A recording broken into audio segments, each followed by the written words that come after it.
Hello, everybody.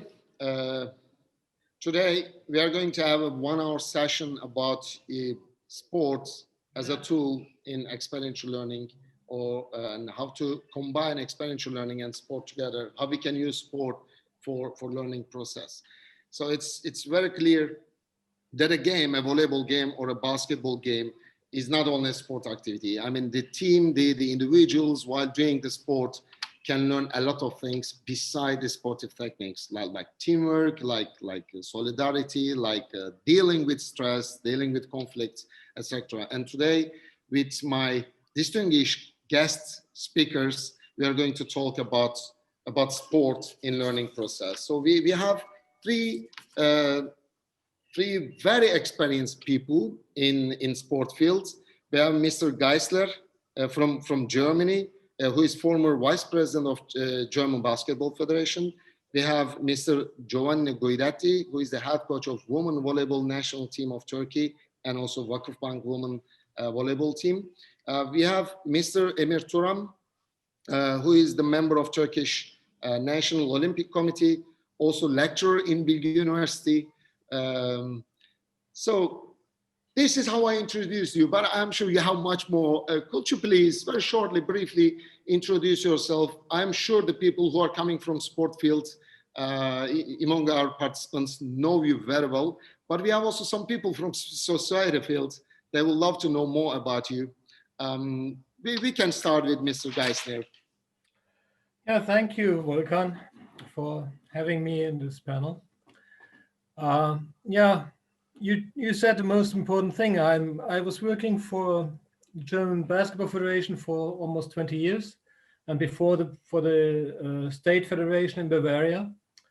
I worked as a referee on all levels from bottom up to top in Germany, and so refereeing is somehow the focus of my work. But I also worked with coaches and relatively early in my career also with players as a coach. Yes, I think that's the most important thing. In the field of teaching, I'm a teacher from university, and I worked for several years as a teacher, but then I switched over to the industry and worked in the IT industry. Yes.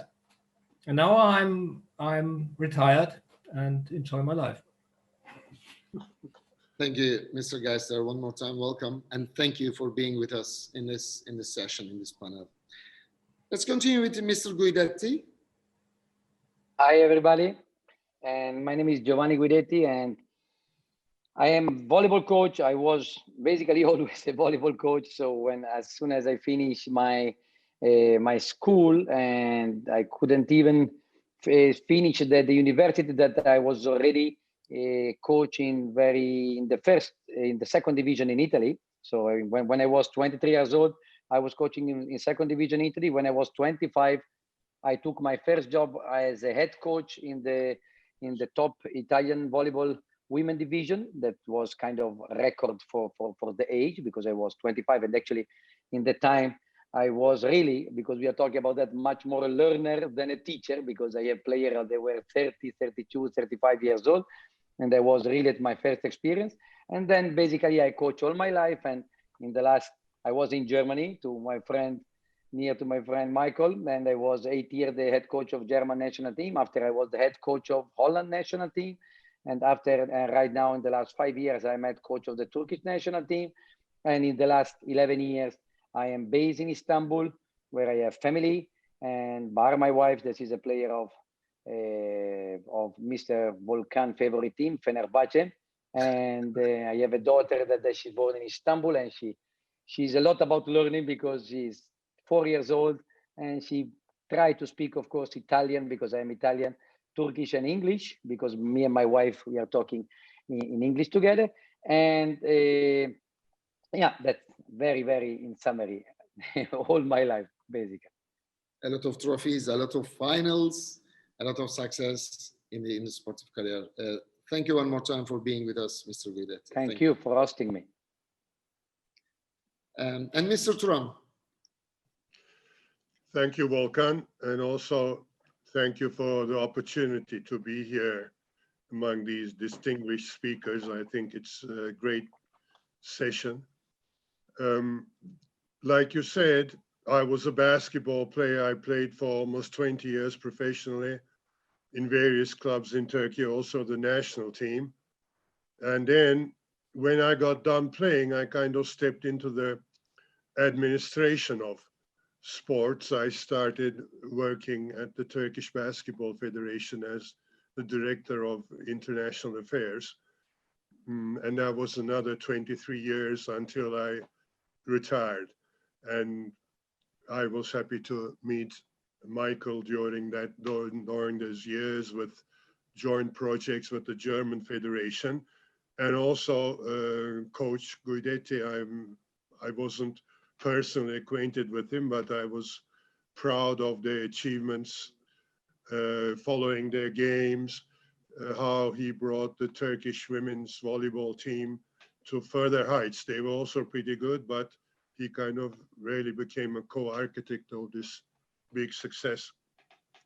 And the education part, actually, while I was still playing professionally, I continued my education. I got my master's degree. Before that, I had a basketball offer, scholarship offer in America. So I went to college in America. I came back, and when I was playing in the league, in the Turkish league, I just continued going to school.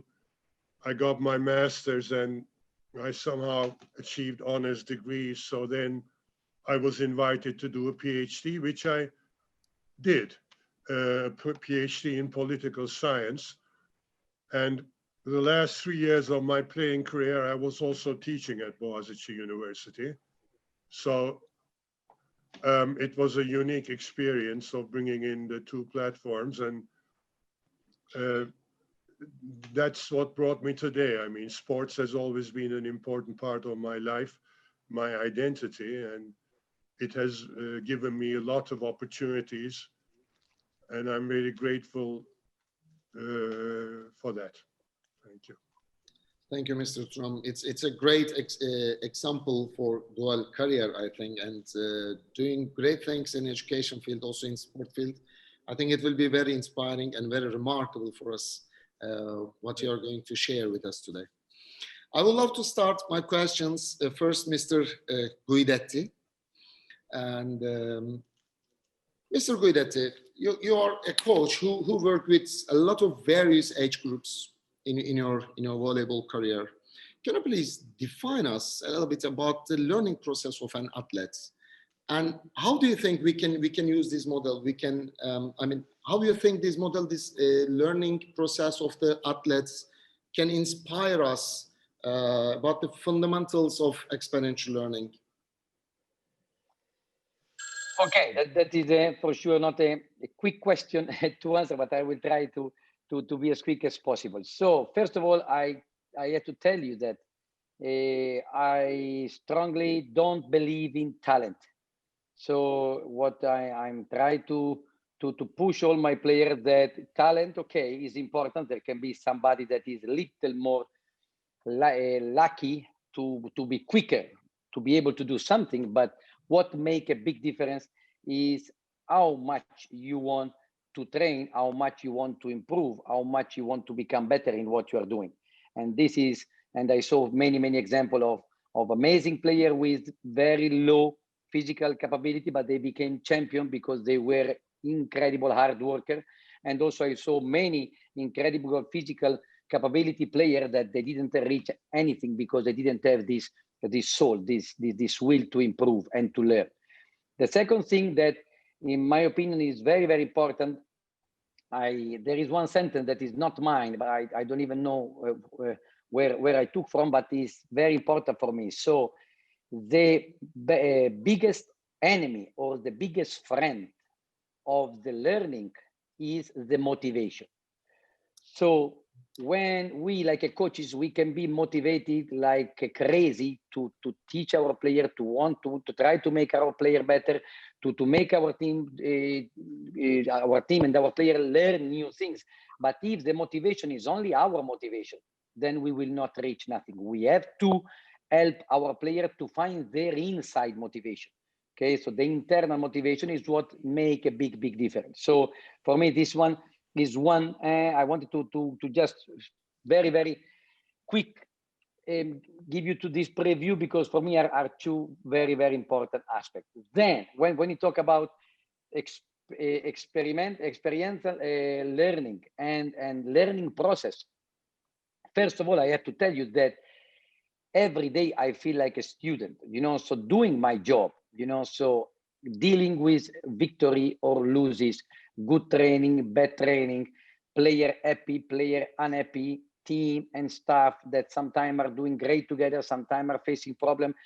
And this one is not a job that you learn and then you do. No, this is a continuously a working in process. I still consider myself a very young and not good coach in many aspects, because I'm really trying and push myself to always learn from my experience, from my mistake, or from my things good, where I can be better, also because if I wanted my player become better, I need to show them that I am the first one, that I want to improve and to become better.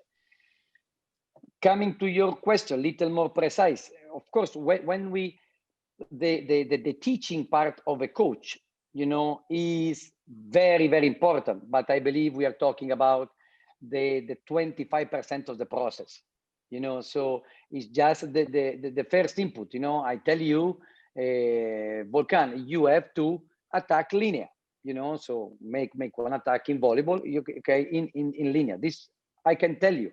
Then I can teach you, okay, to attack linear, you should take the ball in a certain position, you should wait the set in a certain position, and then you should make. Then I need your motivation to want to learn to attack linear. Then we start to experience many process in this learning, so I make you I give you the ball in the easiest time possible. At the beginning, even I give you the ball that is not even moving, because my one difference between me and my friends today is that in volleyball the ball is continuously moving. You can never stop. That give you this time. So at the beginning, in our learning process, even we start with we stopping the ball, to make it easier. So a lot of passage. That means giving a many experience to our player, from the easiest experience to the most difficult experience they can do.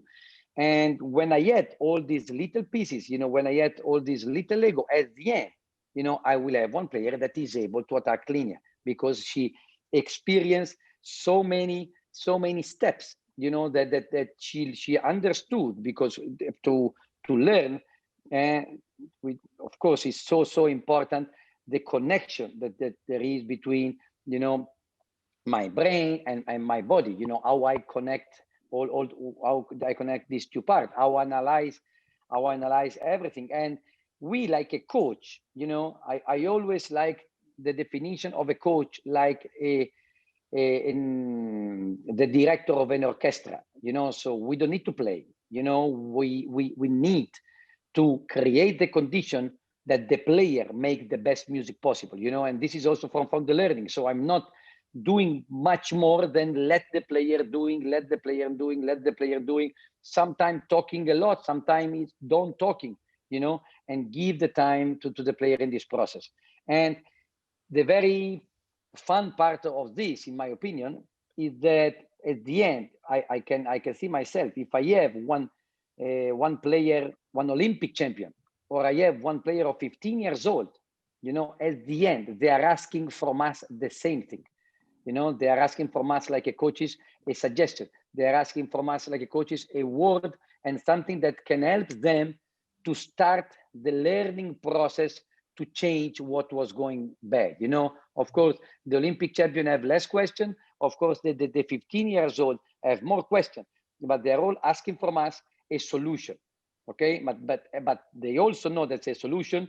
I cannot do the solution for them. I can just initiate the solution. I can just fire up a little bit. Then they have to process and experience that. So this is pretty much, you know, what I can tell you in the shortest time possible, because this question is just one seminar for this question we would need, but is what I experienced so far. Thank you, Mr. Guidetti. I want to continue with Mr. Geisler. Mr. Geisler, you have a lot of experience in many dimensions of basketball, not also educational dimension, also corporate dimension, of basketball. And how do you see, regarding to your experiences, how do you see the responsibilities of the sport managers to conduct a comprehensive approach for ensuring the educational and sportive careers of the players, of the coaches, of the referees? Yeah. It's a little bit long question, but yeah, indeed, a long question, right? But well, let me first have a look to the past, the old sports tradition, which was, well, something like a master-slave relation between trainers and players, between supervisors and referees, etc. So the trainers and coaches advised the players how and what to play. And trainers and coaches had to learn methods, tactics, moves in theory, and then were expected to be able to train and coach successfully. Also the referees, they have to learn the rule book and the moves on the playing field, and they were controlled by the federation if they decided according to the rules, and if not, they were relegated or somehow punished or whatever. This approach has definitely proved to fail. Players, coaches, and referees are individuals, and they need a strong personality. Especially team sports have complex situations and afford quick reactions in very short period. So we have more to concentrate more on that, on this ability to become strong personalities. And so we have to use different ways, like involve them to practice participation, and a lot more talking about practical experience, somehow like as in the method of experiential learning. And well, also we need to change the communication. Communication must be very respectful, so that all the participants have a positive attitude, and so they are willing to learn, and they are able to learn more. So I would say coaching has to substitute dictating, ruling. It's more coaching, more developing people. So that's the main thing in sports that I have learned, that we have to do when we talk about players, coaches, and referees. We do have to develop that. Thank you very much. So I thought that you have also some experience about experiential learning with your groups, I think. Am I misunderstood, or am I right? That's right, yeah. Well, let me explain that. And I think I should concentrate on the referees in Germany. The system was very traditional when I took over. The referees in the first leagues, they had to know the rules. They had to go out on the court, and they were controlled, and they got information what to change, what to do better, etc. And if not, they were relegated. Well, what we changed first, and that was about 30 years ago when we started that, a very new concept in refereeing.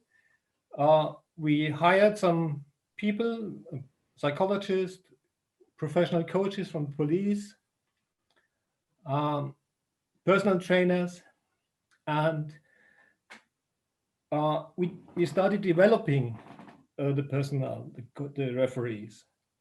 It was very new because before, as I said, it was a master-slave relation. So we started to teach them, to enable them to find the right solution for themselves.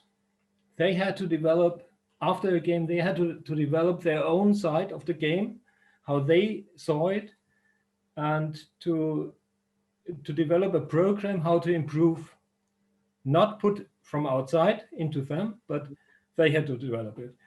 And well, after 2 or 3 years, we found that worked excellent. So we added it in the second and third league. And in the end, there was only the beginners level was left, the lower referees, so to say. And that was a big problem because we had lots of dropouts every year. So we educated about 1,000 new beginners, and after 2 years, only 100 of them were left. So it was a terrible situation. A lot of money is spent for nothing. And so we looked what we could change, and we had big difficulties in Germany because Germany is a federal state, you might know that, and all the states are pretty independent. On top level, the federation and national federation can do something, but not on the bottom level. And yes, that was a real problem to get that into a uniform system. And in the beginning, we failed because we did not involve all the federations in the programs. Mm-hmm. Then in, I think it was 2014, Emir, when we started the Erasmus project, when you contacted us and asked if we would do that together with you and the French and the Italian Federation. And it was exactly the same problem, and it proved that all the federations had the same problem. And so we developed, for 2 years, we developed a common project,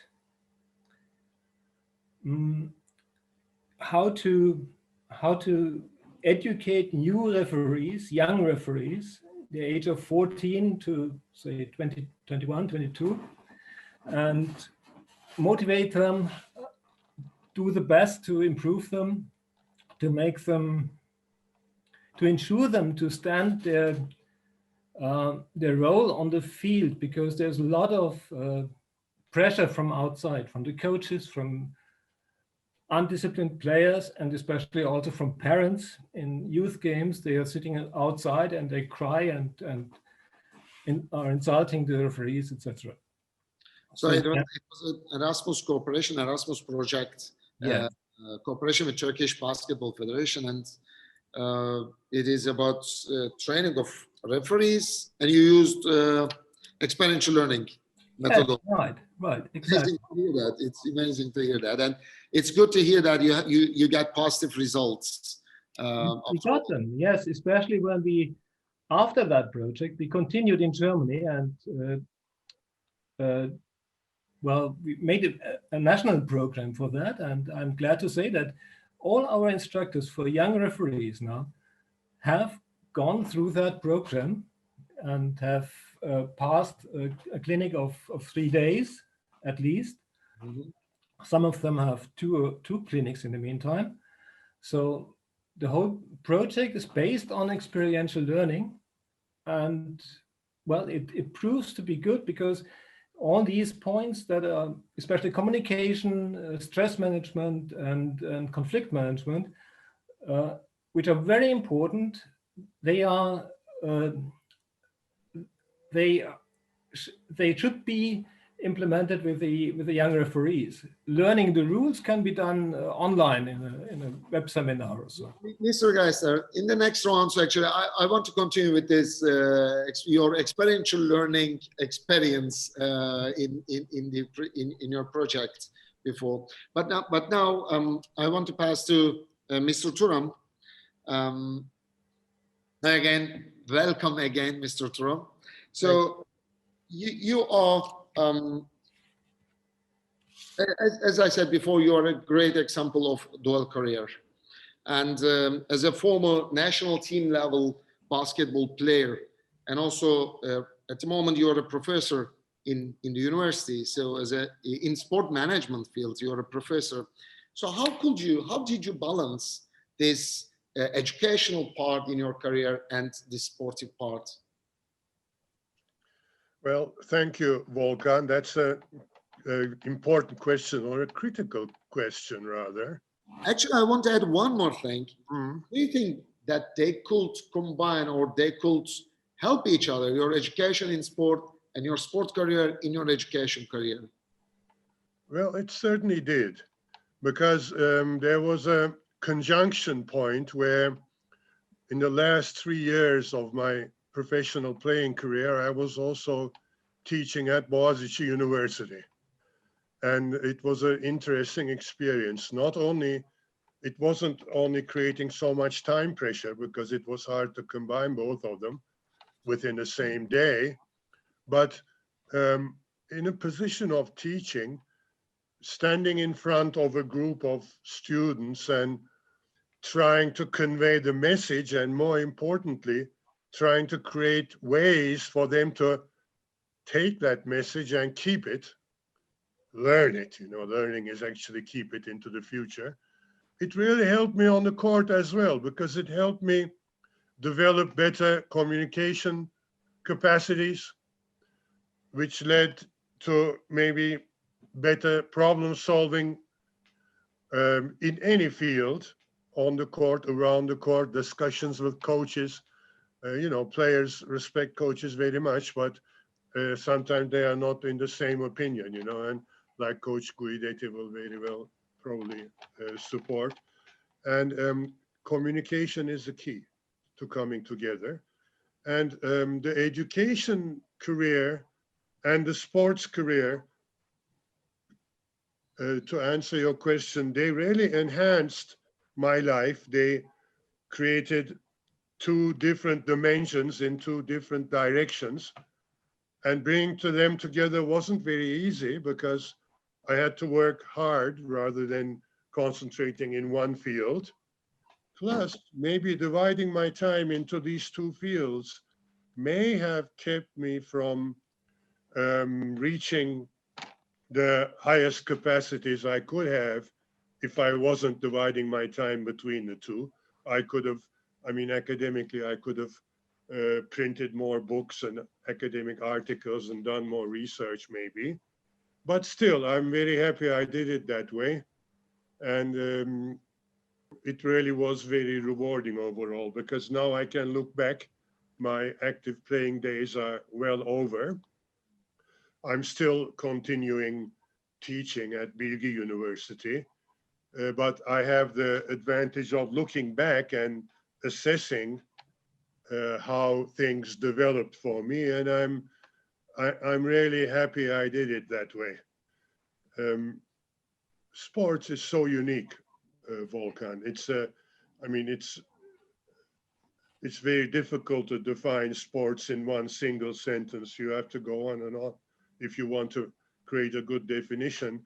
But listening to Coach Guidetti and Mr. Geisler here, it has so much power. It can bring together different approaches, different people, different cultures.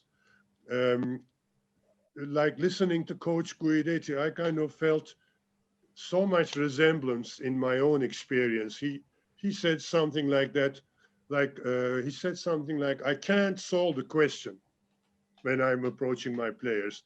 I can initiate the solution and maybe guide my players towards solving the question, but they have to solve it themselves.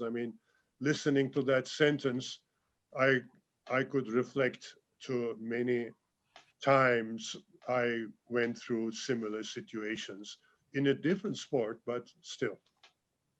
So dual career, yes, difficult, very much so, but also very rewarding.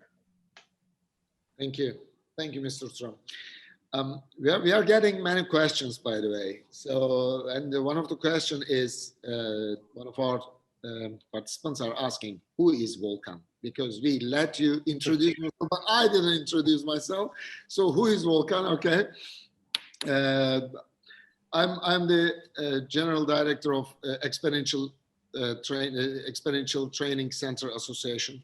Besides, I'm also working with Istanbul Sport and Culture Association. So I'm for many years I'm in non-formal education field. I'm in civil society fields, and in the last, let's say, 5-6 years, I'm also working in the sport field as a social worker. So I'm not a former athlete. So I was not in the sport field as professional, a little bit amateurly. And in the last years, I'm working on combining experiential learning theory and sport. And today it's my honor to moderate this session. So one question I answered, so I want to continue with the questioning part with my dear guests. So Mr. Guidetti, I want to ask you this, when you are making a training with your team, I'm sure after the training, which is a great experience for your team members, of your athletes, surely you are having a reflection altogether. So about their emotions, as you actually previously mentioned, and about their experience, what they did specifically, what did they right, what did they wrong, but there's a reflection or there's a talking part with your team. I want to learn, what is your approach as a volleyball coach to reflect the experiences of your team to reach the success?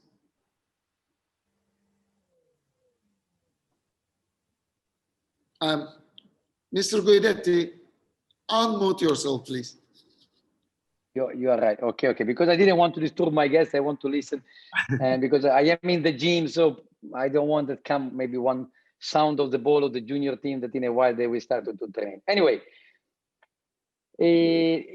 first of all, I'm telling you, there is not this kind of common reflection, all together reflection at the end of every training. You know, so at the end of every training is more a time that I use, me or my staff, we are used for more individual talk, you know, so I like to go to the player that or train very well to congratulate them, you know, or I like to go to the player that have a bad training and analyze with them why this happened is because they were in a very bad physical condition, or maybe there was something in their mind, you know, outside the gym that didn't make them, you know, concentrate and focus 100% to the job of the day, you know. So after the training, there is more this kind of individual reflection, and I think is very important.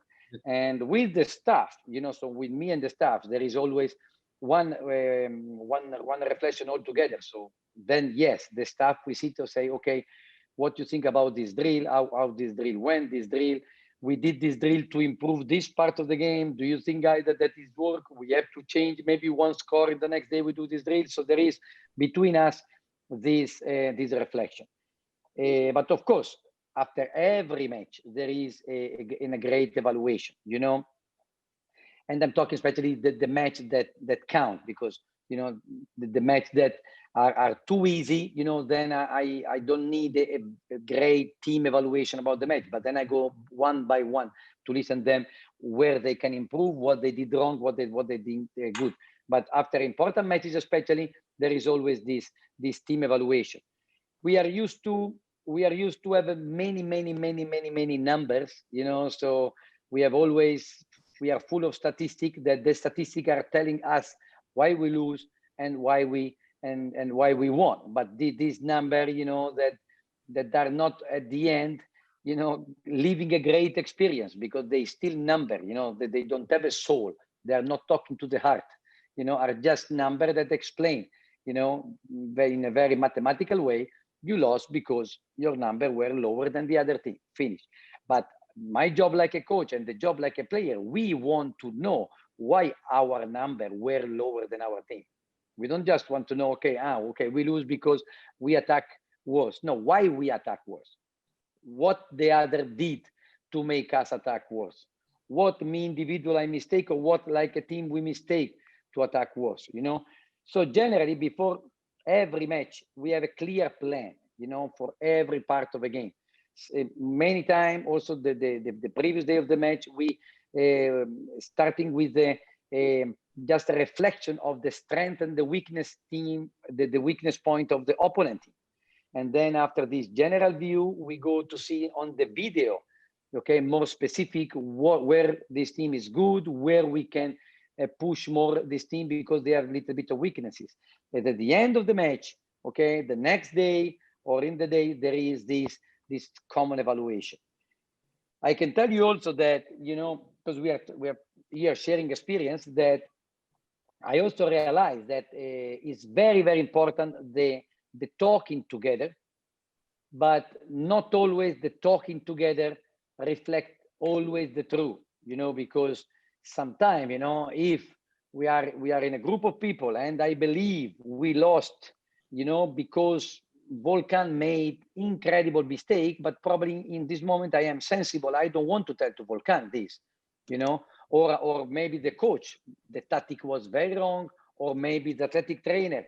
I arrived at the match very tired, you know. So not always, from my experience, all the feelings come up in a together talking. That's why, you know, I created with my team, and many times, the WhatsApp survey, you know. So I like to give to my player, send the WhatsApp to all the team, where in this WhatsApp there are 4 or 5 questions, you know, that are about the match that we won or lost, about how they are, about how they feel in the team. And from this survey that then they send individually to me, I learn much more things than sometimes from this big talk altogether, you know. And then from when I read the individual answer of the player, that in this moment she's alone and she's taping and she's telling me the truth, and then much more easy for me after to go to the player and understand what she experienced, you know, from the match, what she experienced from the win or the loss. And always, at that point, I want to ask you some specific question. I mean, regarding your example was great. I mean, if Volkan did a big mistake, and so you're not doing the reflection with the whole team because of the emotions. But my question is, do you give some space for Volkan to reflect about his mistake? Yes. And how do you do that?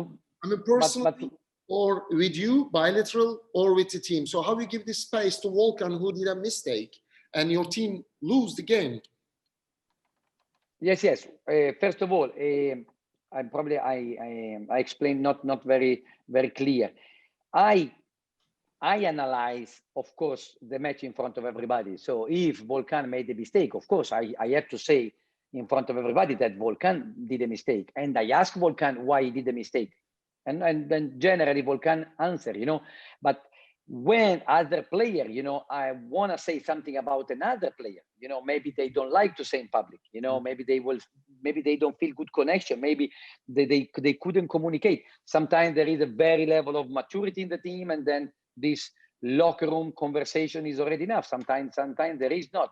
But I give always, you know, the possibility to Volkan to express himself. If Volkan don't want to talk in front of everybody, we will talk individually. But more important, in my opinion, than the words in this case are the eyes, you know. And this is the thing, is a very important part of each aspect of learning. So the words are, in my opinion, less important than the eyes. So if I tell to my kids 4 years old, or to any player, you know, if I tell what to do, or if I show what to do, how to do, the learning process is much more quicker when she see how she has to do. You understand? And so the same Volkan. If I say, Volkan, you mistake this and this and this, and you tell me yes because this and this and this, and our conversation finished there, I don't think that Volkan took a great experience for that. But if I take Volkan and if I go in front of the match on the video and I start to show to Volkan what was the mistake on the video, the Volkan start, yes, you are right. I did this step that I don't have to do. Yes, you are right. I couldn't see these actions, So me and Volkan watching the video together, then we always find an agreement, because we cannot say you are wrong or you are right, because the video tell us the truth every time, So for me, it's very important to use this image and this video, with Volkan and with the player. It's so fundamental for me to create, when there is the time, of course, but if there is the time, I always like to give to my team a time on the video to analyze the match. So not only use the video to study the future match, but use the video to analyze why we lost and why we won, what we did good or what we did bad. Then the experience become much more value, I believe.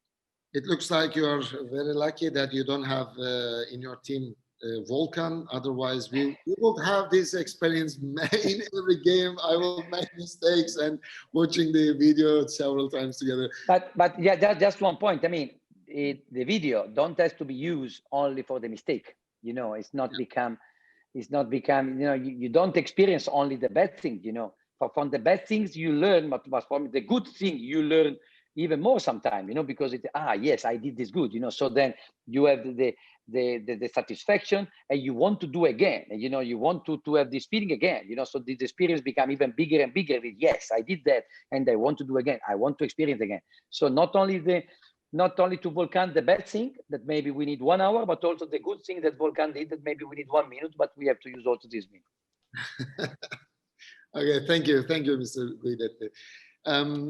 Mr. Geisler, I want to go back to your experience with this referees training, because it sounds to me very interesting. So you made trainings with referees based on experiential learning. So I want to ask you, what was the main difference? I mean, how was your observation?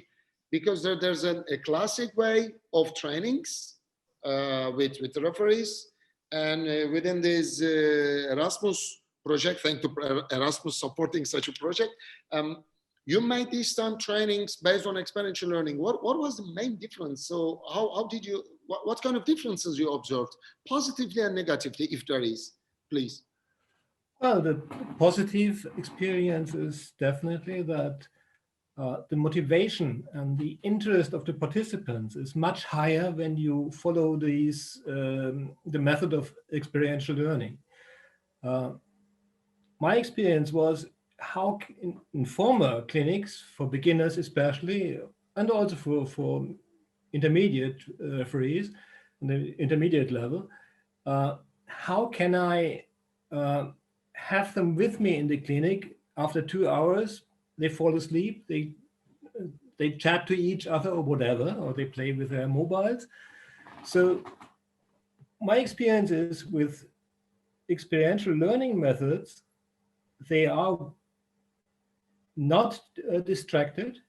They follow the clinic. They work on themselves. They put their energy in the clinic, and so it's much more successful in the end, in the outcome.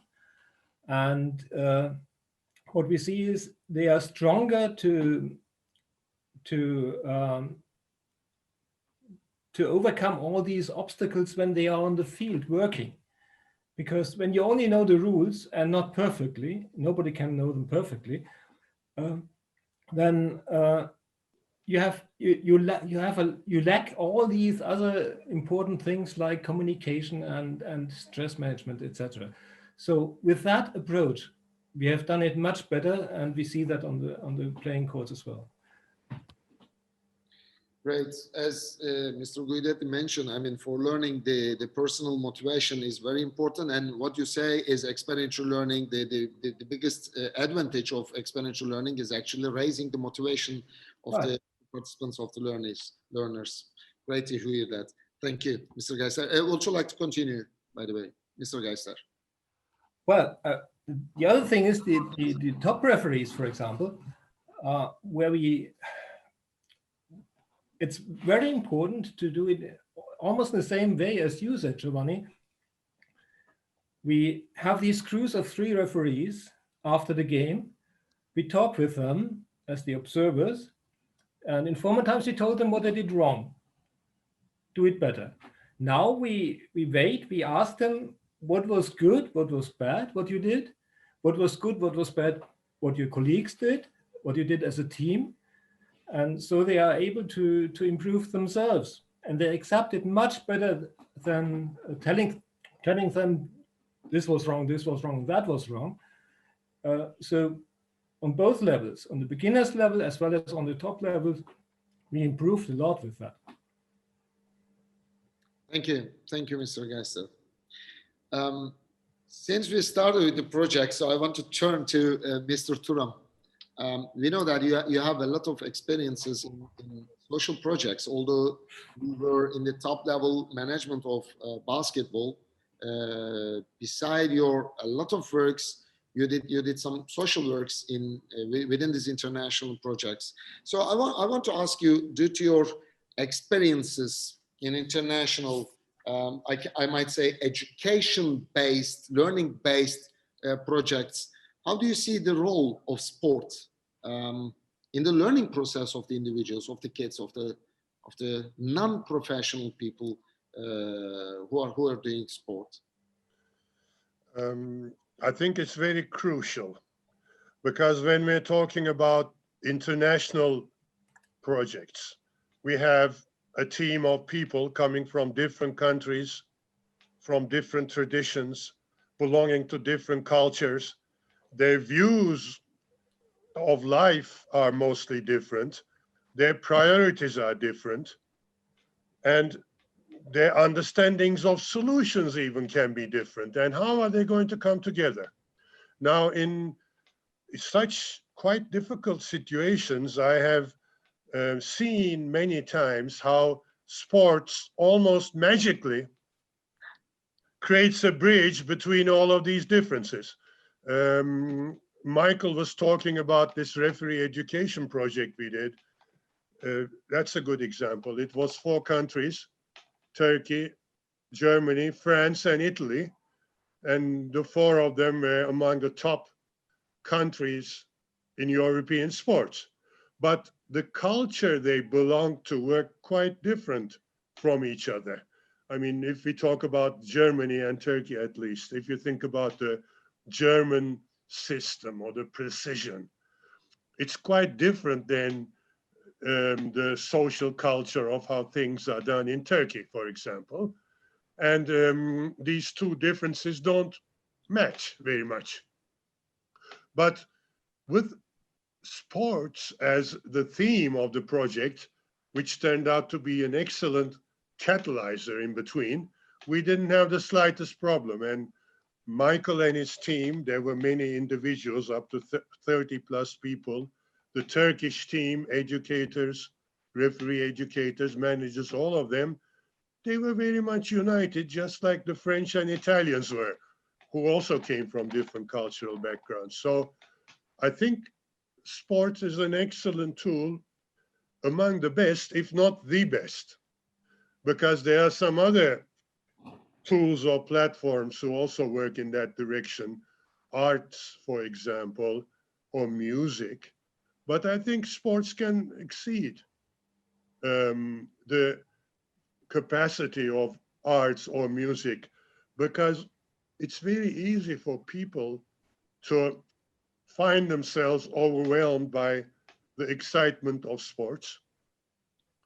The messages are simple, direct, but they cover everybody, and they are not, the messages of sports are not affected by cultural differences. They are not prejudice. Everybody can play and be part of it. And in that way, they are really bringing together everybody.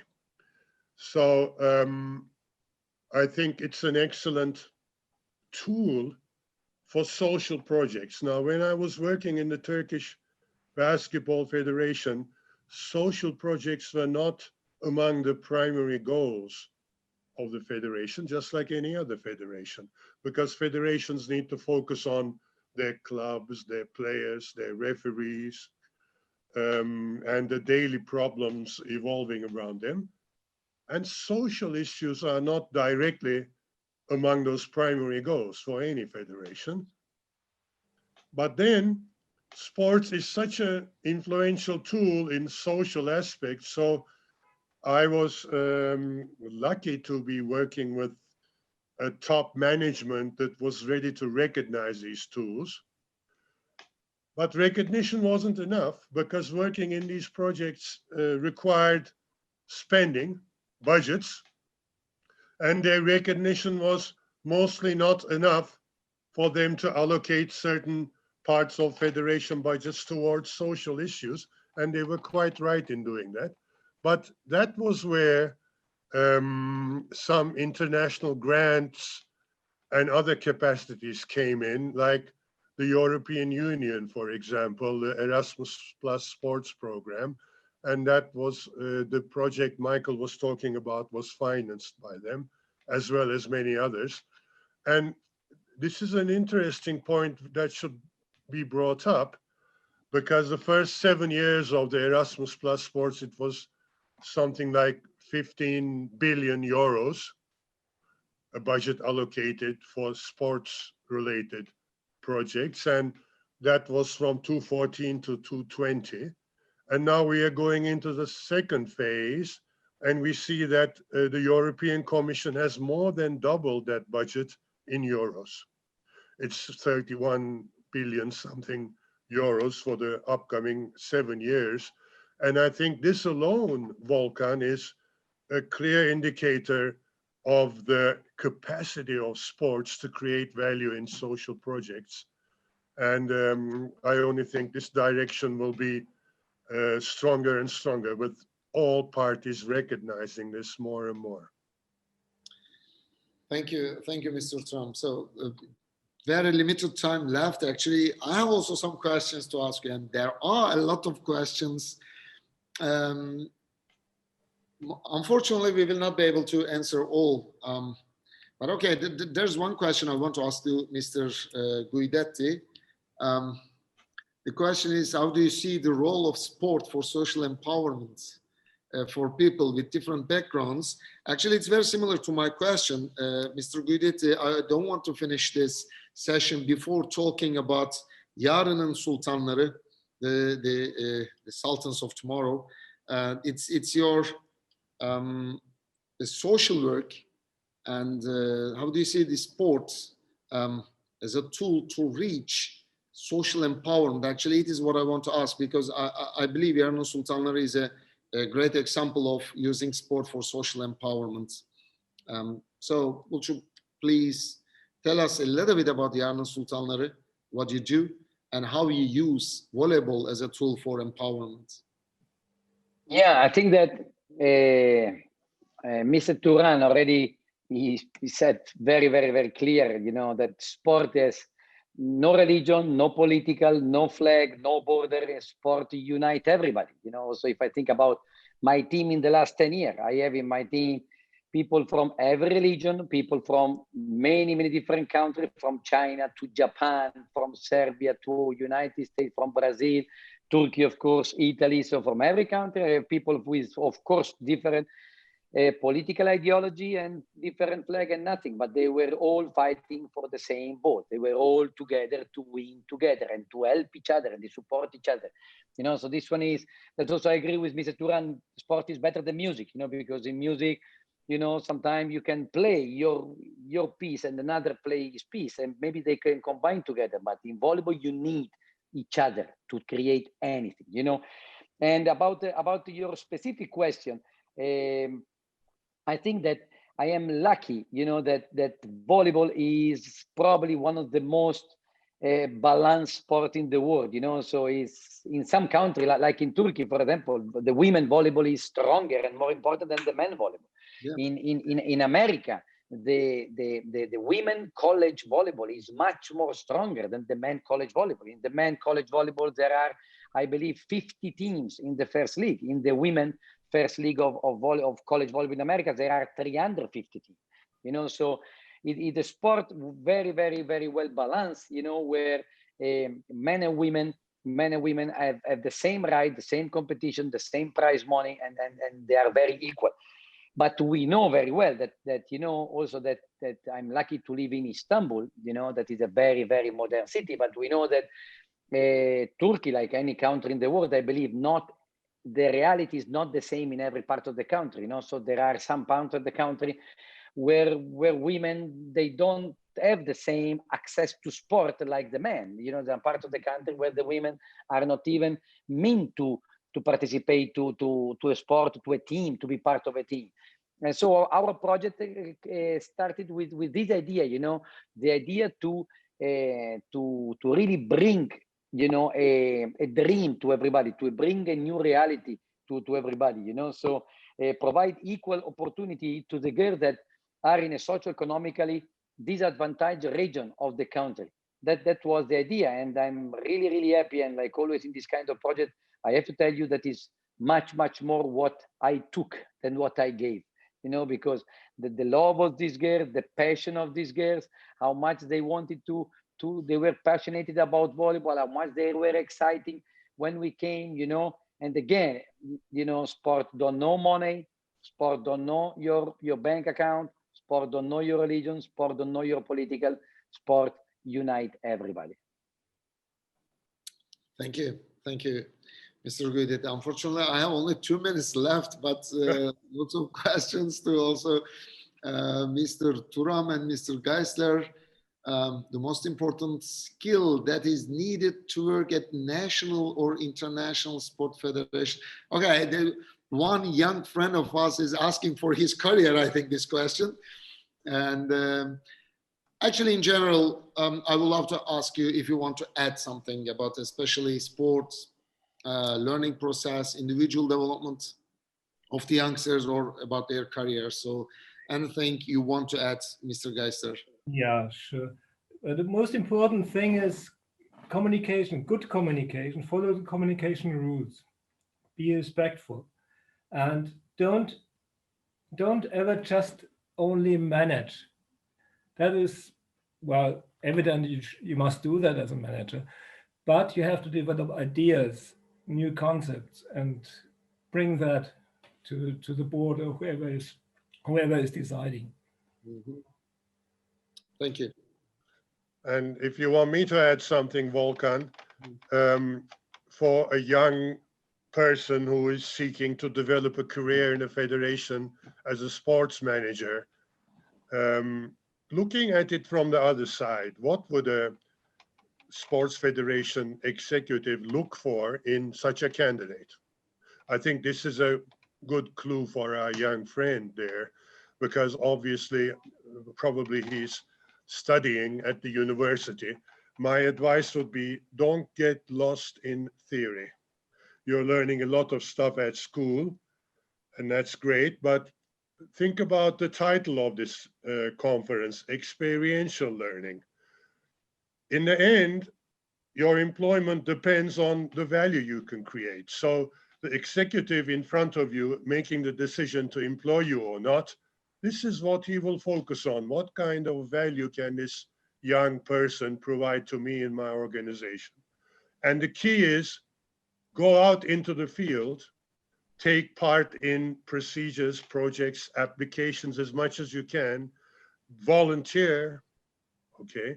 But learn from applications and learn by experience and use that for your development. That would be my number one proposal to you. Thank you, Mr. Turam. One more time, I want to thank all of my distinguished speakers today.